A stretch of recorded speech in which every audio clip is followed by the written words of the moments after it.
Aujourd'hui, on parle d'un sujet qui parfois surprend, la rencontre amoureuse chez les seniors. Et c'est en compagnie de Christelle Verfailly. Bonjour. Bonjour. Coach en intelligence émotionnelle, dame de cœur. Christelle, est-ce qu'on peut tomber amoureux après 70, 60 ans, 80 ans? Oh oui, et même très certainement, vraiment. On a tous cette image très poussiéreuse de l'amour après 60 ans, comme si Cupidon prenait sa retraite, mais pas du tout. L'amour n'a pas d'âge, l'arthrose peut-être, mais l'amour jamais. Je pense d'ailleurs à une de mes clientes très récemment qui a fait une belle rencontre. Elle a 82 ans, Suzanne, et elle a rencontré son voisin. Elle l'avait croisé déjà à un thé dansant et puis à un club de belote. Et puis finalement, elle s'est aperçue que c'était son voisin et ils vivent une belle histoire d'amour. Une belle rencontre, mais tout de même, malgré tout, on a quand même souvent l'impression que beaucoup de femmes, après 55, 60 ans, s'estiment devenir invisibles. Vous l'entendez aussi, j'imagine? Ah, tout à fait. Dans mes accompagnements de femmes de plus de 50 ans, j'entends très régulièrement, de toute façon, à mon âge, c'est trop tard, qui voudrait encore de moi? Et vraiment, moi, ce que je leur réponds, c'est que c'est pas un problème d'âge, c'est un problème de confiance en soi, de regard que je porte sur moi-même. Et puis, beaucoup de femmes, elles ont passé leur vie à s'occuper des autres, de leurs enfants, de leurs conjoints, parfois même de leurs parents. Et il arrive un moment où elles se regardent dans le miroir comme si elles étaient devenues invisibles et elles ne le sont pas. Elles ont juste oublié qu'on peut être désirable autrement qu'à 25 ans. Là, on parle des femmes qui changent, donc, mais faut être honnête, les hommes aussi, hein, ils changent, hein. Ah oui, hein, tous les hommes ne sont pas Richard Gere ou Brad Pitt ou Georges Clooney. Mais bonne nouvelle, les femmes ne cherchent pas un acteur hollywoodien. Les femmes, elles cherchent un homme présent, drôle, tendre, vivant et surtout un homme actif. Un homme qui bouge, qui a envie de faire des choses, de marcher, de voyager, de découvrir, de rire, de discuter, partager. Parce que la vraie séduction après 60 ans, c'est pas le physique parfait, c'est vraiment l'énergie qu'on dégage. Et les femmes, elles cherchent surtout un humain actif. Moi, c'est ce qu'on me dit tout le temps. Et franchement, c'est déjà un très beau programme. Alors, dans les rencontres justement seniors, entre guillemets, vous parlez de passer des moments ensemble, de finalement d'avoir ces points d'acquaintance, mais il y a aussi la question qui est parfois délicate, hein, de la sexualité après un certain âge. Oui, c'est un vrai sujet, c'est un sujet réel. Le corps change, le désir peut fluctuer, la mécanique n'est plus forcément celle d'une Formule 1, mais vous savez, beaucoup de femmes, pour elles, la performance, c'est pas le critère principal. Ce qui compte, c'est la connexion, la complicité, la tendresse, la sécurité émotionnelle. Hmm. Est-ce que dans vos activités d'âme de cœur, donc j'imagine que vous organisez, hein, des événements pour les célibataires, mais est-ce qu'il y a des différences entre les hommes et les femmes dans cette tranche d'âge dont on parle? Oui, très clairement. Les femmes sortent beaucoup, les hommes beaucoup moins. Les femmes, elles font de la danse, du yoga, des ateliers, des voyages. Elles vont à des clubs de lecture, elles partent en vacances seules, elles font de la rando.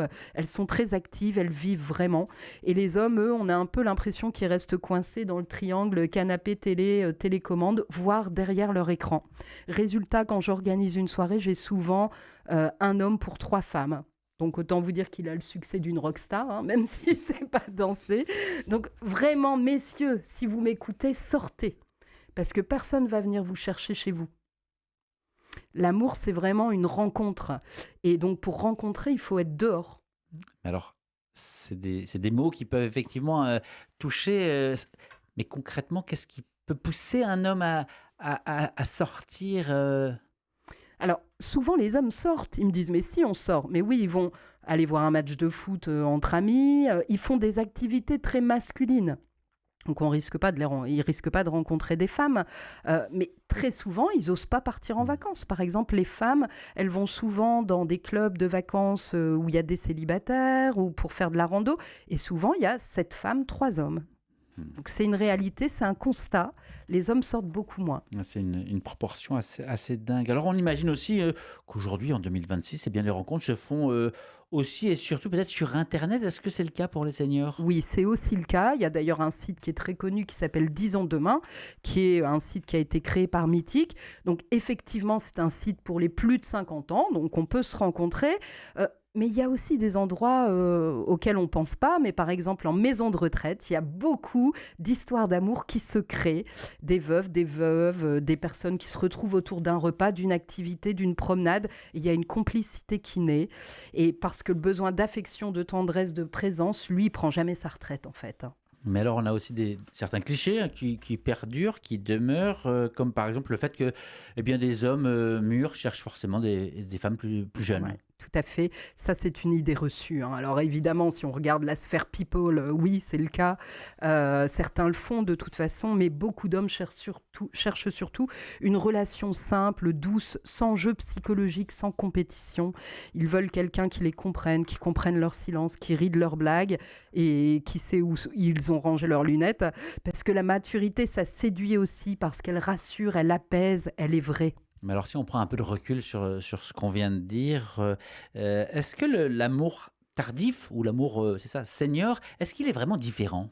Alors émotionnellement, il n'est pas différent. On va aussi ressentir les mêmes émotions. On va être amoureux, on va être en état amoureux, on va avoir les papillons dans le ventre, mais il est différent d'une très belle manière parce que cet amour, il est souvent plus conscient. À 20 ans, on tombe parfois amoureux pour combler un vide, pour blesser, pour penser ses blessures, j'ai envie de dire, alors que plus tard, on tombe amoureux parce qu'on choisit quelqu'un et qu'on a envie de partager les derniers instants ou les années qui nous restent. Et ça, c'est infiniment plus beau. Alors, si on devait, finalement, retenir l'essentiel de ce qui vient d'être dit, parce qu'il y a eu beaucoup de choses de dites. Oui, alors si vous pensez que c'est trop tard pour aimer, laissez-moi vous dire ceci, tant que votre cœur bat, il peut vibrer. Et parfois, il suffit d'un voisin, d'un sourire ou d'une soupe partagée pour que tout recommence, parce que l'amour n'a pas d'âge vraiment, et il adore les âmes qui osent encore y croire. J'ai envie de vous demander, Christelle, vous avez parlé un instant d'amour qui est plus conscient Oui. finalement, qui peut être aussi le fruit d'une expérience, le fruit des années.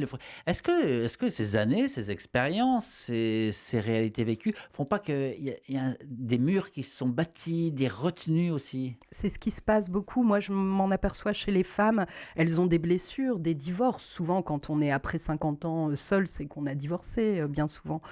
Et donc, il y a effectivement des blessures, des peurs, le fait de ne pas savoir comment aller à la rencontre de l'autre, comment ça se passe maintenant, est-ce que je vais encore savoir faire l'amour, est-ce que je vais encore savoir aimer. Et donc, oui, les blessures, ça joue un rôle, mais en même temps, on sait ce qu'on veut, on sait ce qu'on ne veut plus.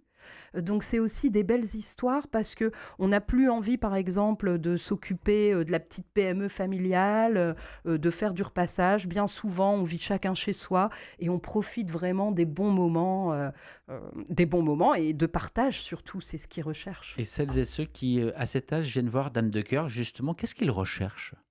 Alors, moi, vraiment, ce qu'elle me dit, c'est je n'arrive pas à trouver des hommes célibataires. Et pourtant, il y a autant de femmes et d'hommes célibataires en France, hein, donc il n'y a pas plus de femmes célibataires. Mais elle recherche vraiment des manières de rencontrer, des possibilités de trouver vraiment quelqu'un qui pourrait passer des bons moments avec elle. Mais elles ont vraiment du mal à rencontrer les hommes. Et ça, je m'en aperçois, c'est que les hommes ne sortent pas, je vous assure. C'est incroyable. Messieurs, faites l'effort de sortir. Merci beaucoup, Christelle Merci Verfeil, à vous. Dame de cœur, d'avoir pris le temps de venir répondre à ces questions. L'entretien va être à retrouver sur la page YouTube d'RCF Hauts-de-France et sur le site rcf.fr Région Hauts-de-France.